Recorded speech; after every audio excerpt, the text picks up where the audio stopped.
35강을 시작하겠습니다. 오늘은 스트레스와 건강 두 번째 시간입니다. 오늘은 스트레스에 대한 반응으로 투쟁과 도피 반응, 생리적 각성, 심리 신체 증상, 일반 적응 증후군, 스트레스에 대한 인적 반응 등을 살펴보도록 하겠습니다. 먼저 투쟁 혹은 도피 반응에 대하여 보겠습니다. 긴박한 위협 앞에서 자동적으로 나타나는 생리적 각성 상태인데요. 투쟁 혹은 도피 반응은 신체적, 심리적 위협을 당할 때 교감신경계가 활성화되어 외부의 위협에 대응하여 싸우거나 도망갈 수 있는 행동을 취할 수 있도록 인간의 몸을 준비시킵니다. 투쟁 혹은 도피 반응은 유기체의 생존을 보호하려는 진화의 결과로 볼 수 있습니다. 즉, 사자에 맞서 싸우거나 민첩하게 도망감으로 생명을 보존할 수 있도록 생리적 각성을 증가시키는 것입니다. 스트레스에 대한 투쟁 혹은 도피 반응의 순서를 보면 스트레스 평가가 있는데, 즉 신체적으로 해가 된다고 평가되는 자극들입니다. 즉 발표, 시험 등은 자동적으로 투쟁 혹은 도피 반응을 불러일으킵니다. 두 번째, 시상하부인데요. 어떤 자극이 신체적, 심리적으로 위협이 된다고 지각될 때, 즉 이를 스트레스로 지각할 때 뇌의 한 부분인 시상하부가 자극됩니다. 이때 스트레스에 대응하여 싸우는 부신피질 자극 호르몬이 분비됩니다. 세 번째, 교감신경의 활성화인데요. 스트레스를 지각할 때 시상하부에 의하여 활성화가 되는 교감신경은 스트레스를 유발하는 신체적, 심리적 위협에 맞서 문제를 해결할 수 있도록 투쟁 혹은 도피 반응인 생리적 각성 반응을 유발하게 됩니다. 생리적 각성에 대하여 살펴보겠습니다. 생리적 각성은 스트레스를 지각하면 뇌의 시상하부가 각성하게 되고, 시상하부는 뇌하수체와 자율신경계의 교감신경을 자극하게 됩니다. 뇌하수체는 부신피질 자극 호르몬을 방출하고, 교감신경은 심장박동과 혈압을 상승시켜 신체적 각성을 가져오게 됩니다. 뇌하수체에서 분비되는 부신피질 자극 호르몬은 노르에피네프린과 에피네프린을 분비하게 됩니다. 노르에피네프린과 에피네프린은 강력한 흥분제로, 이들 호르몬은 식욕부진, 불면증, 정신적인 도취감을 느끼게 하는 물질입니다. 특히 부신피질에서 분비되는 에피네프린은 스트레스의 생리적 지표로 혈액 속의 에피네프린의 수치를 측정하면 스트레스 정도를 알 수 있게 됩니다. 스트레스로 인한 생리적 각성 반응입니다. 첫 번째, 호흡인데요. 스트레스를 지각하면 교감신경이 활성화되고 이에 호흡이 빨라지고 얕은 숨을 쉬게 되는데, 긴장하면 가슴으로 숨을 쉬는 현상이 나옵니다. 이에 스트레스를 느낄 때 깊은 심호흡은 신체의 긴장을 감소시키는 데 도움을 줍니다. 또 심장 박동수를 보면 보통의 심장 박동수는 1분에 70 내지 90번인데 스트레스를 받으면 심장 박동수는 보통 1분에 200 내지 220번을 올라갑니다. 그리고 간과 위장 기능인데요.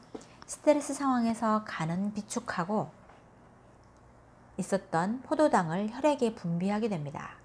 이는 신체가 위협에 빠르게 대처하도록 에너지를 공급해 주는 것인데요. 스트레스 경험 후 피곤함을 느끼거나 위장과 소화 기능이 현격히 떨어지게 되는 증상이 바로 이것 때문에 그렇습니다. 그리고 근육의 긴장이 있는데요. 스트레스 상황에서 위협에 맞서 싸우거나 도망가기 위해서는 몸을 민첩하게 움직여야 하는데 근육의 긴장도가 높아지게 되면, 즉 스트레스 강도가 높으면 근육 통증을 느끼게 됩니다. 이에 스트레스 상황에서 근육을 풀어주는 스트레칭 체조나 마사지가 도움이 됩니다. 자, 이제 심리 신체 증상을 보겠습니다. 심리적 스트레스로 인해 나타나는 신체적으로 고통스러운 증상인데요. 스트레스와 관련된 대표적인 심리 신체 증상이 있습니다. 첫 번째, 위장장애와 소화장애인데요. 위통이나 유산 분비가 있고 속쓰림이나 속이 더부룩함, 변비 혹은 설사가 있습니다. 두 번째, 근육 긴장과 근육통인데요. 목이나 어깨, 허리에 근육통이 있습니다.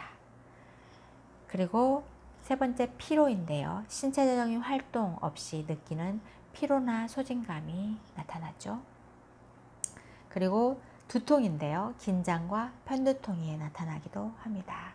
그리고 피부 문제로 여드름이나 기미, 주근깨, 번들거리는 피부로 나타나기도 합니다. 그리고 식사 문제로 나타나기도 하는데, 음식에 대한 강박적 욕구로 폭식을 하거나 식욕을 상실하기도 합니다.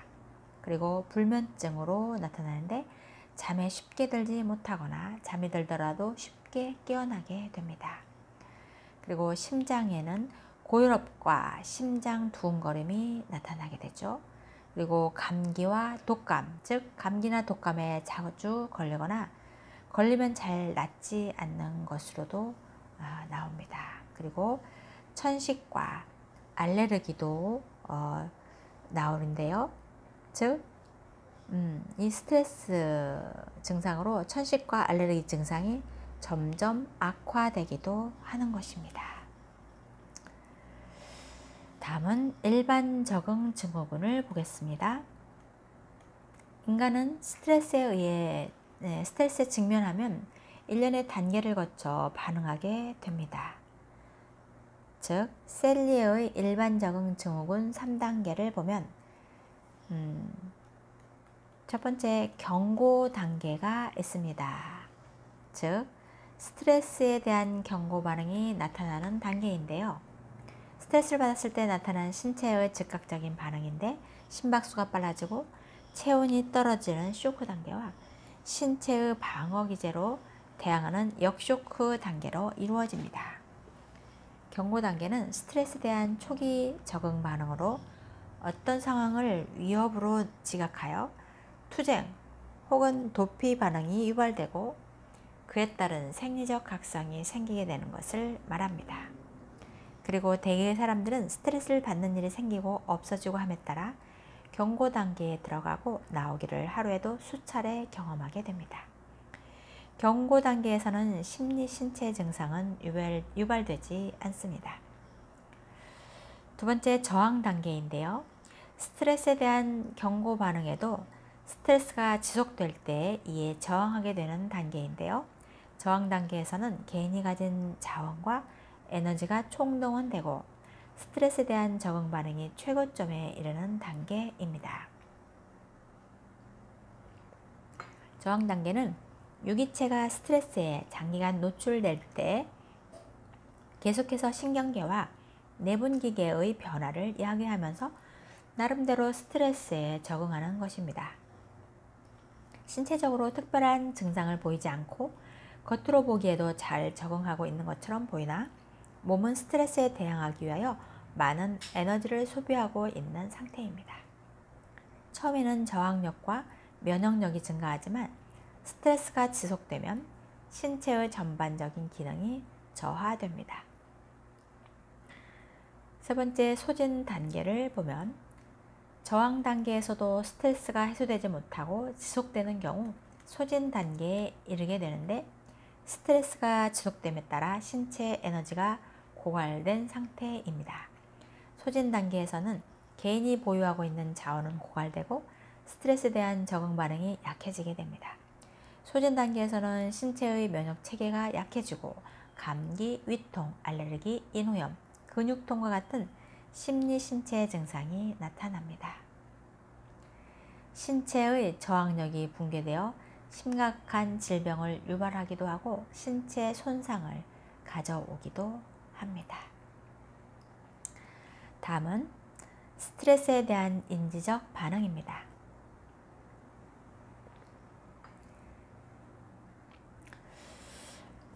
라자루스가 제시한 스트레스에 대한 1차적 평가입니다. 스트레스에 대한 1차적 평가란 스트레스 자극을 보고 즉각적으로 그것이 위협인지 아닌지를 해석하는 것입니다. 손해와 상실, 즉 스트레스 자극을 손해와 상실로 평가하는 것인데요. 중요한 물건을 분실한 경우, 어떤 결정을 잘못한 경우, 또는 물건을 비싸게 구매한 경우 등입니다. 이는 어떤 사건으로 인하여 폐해와 손상을 입었다고 해석하기 때문입니다. 손해와 상실의 평가는 주로 과거 사건에 대한 것이죠. 손해와 상실의 스트레스 평가는 부정적 정서를 유발하게 됩니다. 즉 두려움, 우울, 불안, 놀람 등이죠.